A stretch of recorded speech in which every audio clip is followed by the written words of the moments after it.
et la responsabilité gouvernementale. Mesdames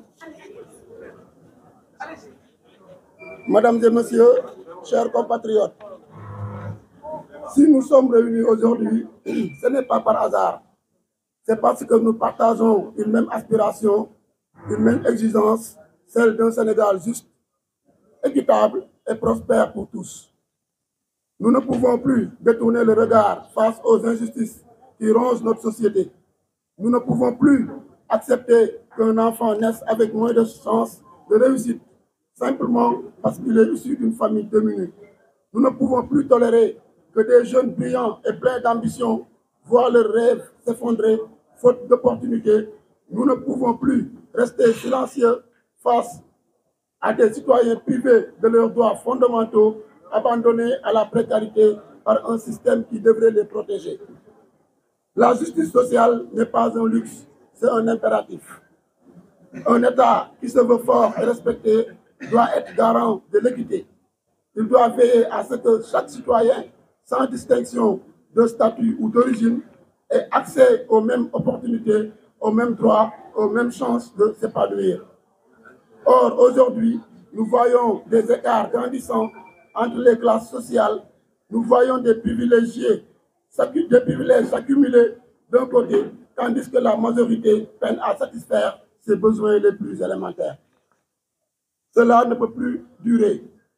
Le gouvernement a une responsabilité fondamentale dans la lutte contre ces inégalités. Il ne suffit pas de discours, il faut des actes. Le gouvernement a une responsabilité. Une gouvernance transparente et redevable. Les ressources du pays doivent être générées avec rigueur et destinées à l'amélioration des conditions de vie de tous les Sénégalais et non d'une minorité privilégiée. Chaque centime retourné, c'est une école en moins, un hôpital sous-équipé, une route impraticable. Nous exigeons une réduction des comptes stricte et une lutte sans concession contre la corruption.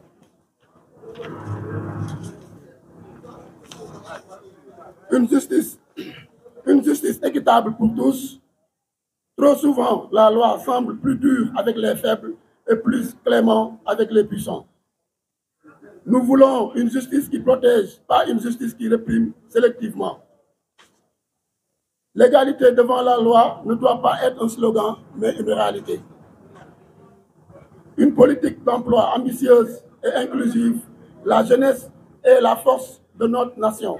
Mais comment parler de développement quand les milliers de jeunes sont sans emploi, quand des diplômés errent sans perspective, quand l'entrepreneuriat est étouffé par les lourdeurs administratives et un manque de soutien? Nous demandons des réformes structurelles pour garantir à chaque jeune un avenir digne et prometteur. Un accès équitable aux services sociaux de base. L'éducation, la santé, le logement ne doivent pas être des privilèges, mais des droits accessibles à tous. Un État qui laisse ses citoyens mourir faute de soins ou abandonner ses enfants à une école publique dégradée trahit sa mission première. Mesdames et messieurs, il est temps d'exiger des comptes. Il est temps que nos dirigeants assument pleinement leurs responsabilités. Gouverner, ce n'est pas un privilège, c'est une mission au service du peuple et non au service d'intérêts particuliers. Nous ne demandons pas l'impossible, nous demandons simplement ce qui est juste. Un Sénégal où chaque citoyen, riche ou pauvre, influent ou modeste, bénéficie des mêmes droits et opportunités. Un Sénégal où la justice sociale n'est pas une faveur accordée à certains, mais un principe inéluctable.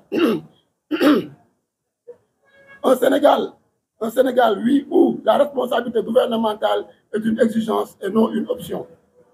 C'est cette vision que nous partageons au sein de Rappel à l'ordre. C'est ce combat que nous mènerons sans relâche pour un Sénégal meilleur, plus juste, plus solidaire et plus prospère. Nous sommes debout, nous sommes mobilisés et nous n'arrêterons pas tant que la justice sociale ne sera pas une réalité pour tous. Que Dieu bénisse le Sénégal. Merci beaucoup.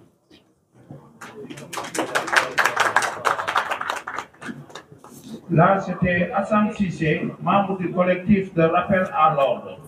Sans plus tarder, on va demander à Zapata, un rappeur international, qui est membre de Rappel à l'ordre, qui va nous parler des objectifs et des perspectives de l'action de Rappel à l'ordre. Zapata, vous avez la parole. waaw salaamaaleykum sunu mbokk yi ñu ngi leen di nuyu yéen ñëpp yéen journalistes yi di rafetlu seen taxawaay waaw di leen jox seen wàccuwaay bu baax a baax voilà tey bu ngeen gisee ñu daje fii ngir jotaay bi collectif bi nga xam ni moo rappelle-moi moo tax ñu daje fi tey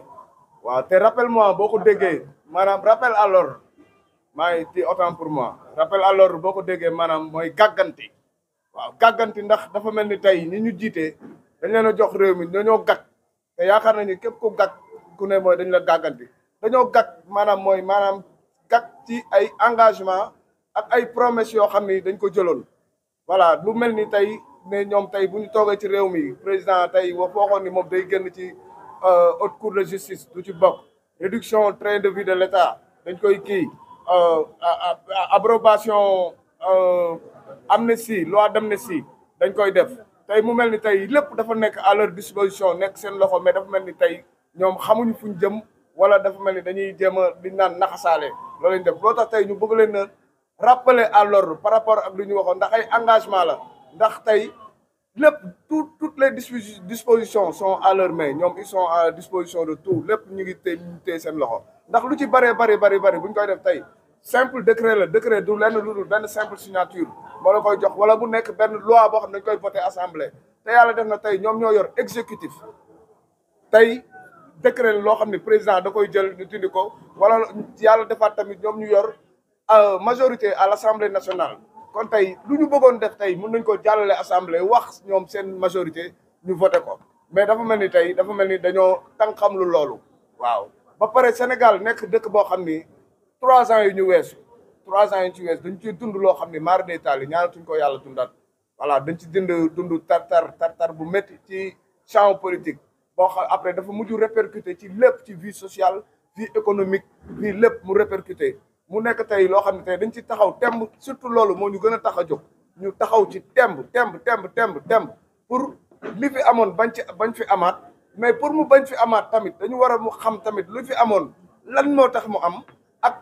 ñi yi fi amoon ñan ñoo ko sabab ak ñan ñoo ko doon jëf waaw moo tax tey loi boobu ñuy wax ne l'abrogation de la loi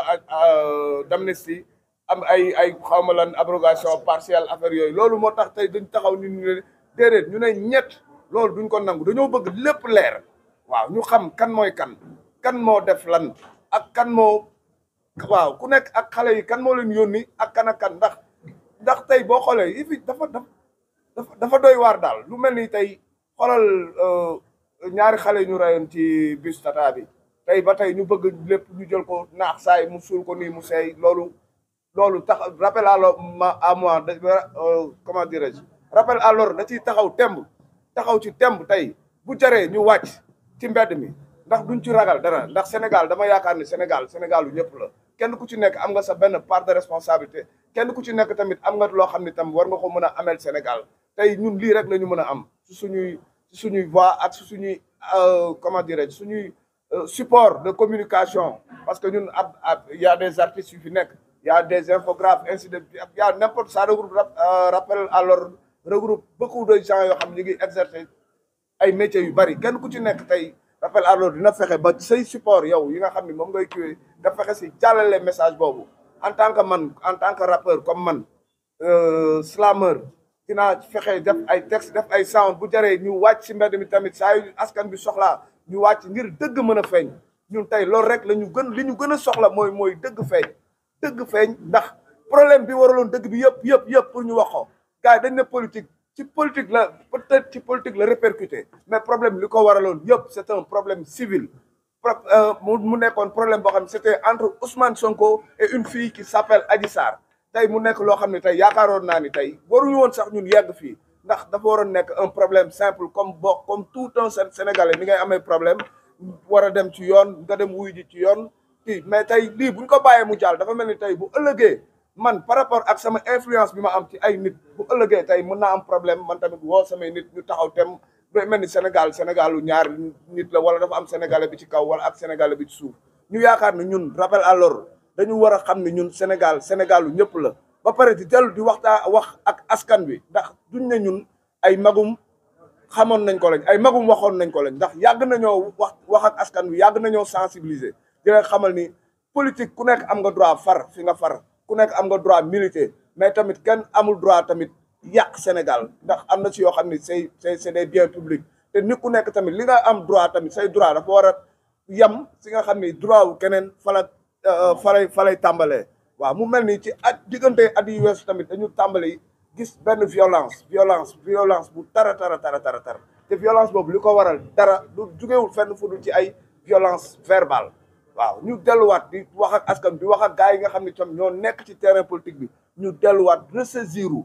du ñu fàtte ne ñun ay sénégalais lañ te sénégalais ku ne daf ko am nu ñu ko xamee ci àdduna ñun dañu am ay valeur am ay éthique tax ku ne Sénégal da ngay wax jom da ngay wax kersa da ngay wax njub da ngay wax am loo jomb da ngay wax yërmande da ngay wax jéggale ñu delluwaat ñu bàyyi xel ni ñun ay sénégalais lañ àdduna lii Senghor wax mais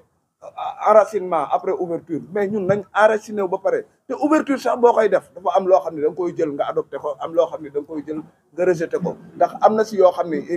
lu bëri loo xam ne il n'y va pas avec notre culture ñun ay sénégalais lañ waaw di des nag di yaakaar ni wax ji ça a été clair di woo sénégalais yëpp waaw le jour J le 2 avril jour bi nga xam ne dañoo nar a voté loi bi di loi abrogation loi bi nga xam ni dafa bëgg setal ñii takkal ñële sepp li ci des ñu jóg ñun ñëpp ñu dem taxaw à l'Assemblée nationale pacifiquement xamal ni ndaw askan bi c'est pas pour rien ñu leen wooyee ndawul réew mi ñun ñoo leen fa teg bien que ñoom dañuy militer ci ay parti seen parti moo leen investir mais carte yi ñun ñoo leen fa teg ñun ñoo leen xool ñu proposer ñu leen ñoom ñu doy ñu dem voter leen yóbbu leen assemblée tey dama bëgg ñu xam ni ñun c'est le peuple qui parle au nom de rappel à l'ordre que nous disons non à cette loi et nous disons non à cette loi et nous disons non à cette loi et qu'ils nous verront en face d'eux jaa ngeen jëf maa ngi jégalu bu baax. waaw kooku c'était Zapata mais là on a Kopa de Pilane Guène ki nga xamante ne moo woyoon benn saaba benn buxaaba pour les gens qui ont oublié un peu Kopa de Pilane Guène nga xamante ni c'est un rappeur qui est toujours aux côtés de la population au service de la population rappeur boo xamante ni li jëm ci opposition li jëm ci pouvoir moom lu mu gis lay wax te askan bi la àndal tey jii moom mu bokk ci membre fondateur bu l'appel à l'ordre yi mu daal di jug moom mu ne luttons contre l'impunité lan mooy impunité xool leen jëmm yi ngeen gis ci ginnaaw bâche bi ñoom ñëpp ci coolu rëy li fi jàlloon ñoom ñëpp faatu ne seen parents yi ñàkk neen donc tey jii nii mu nekk membre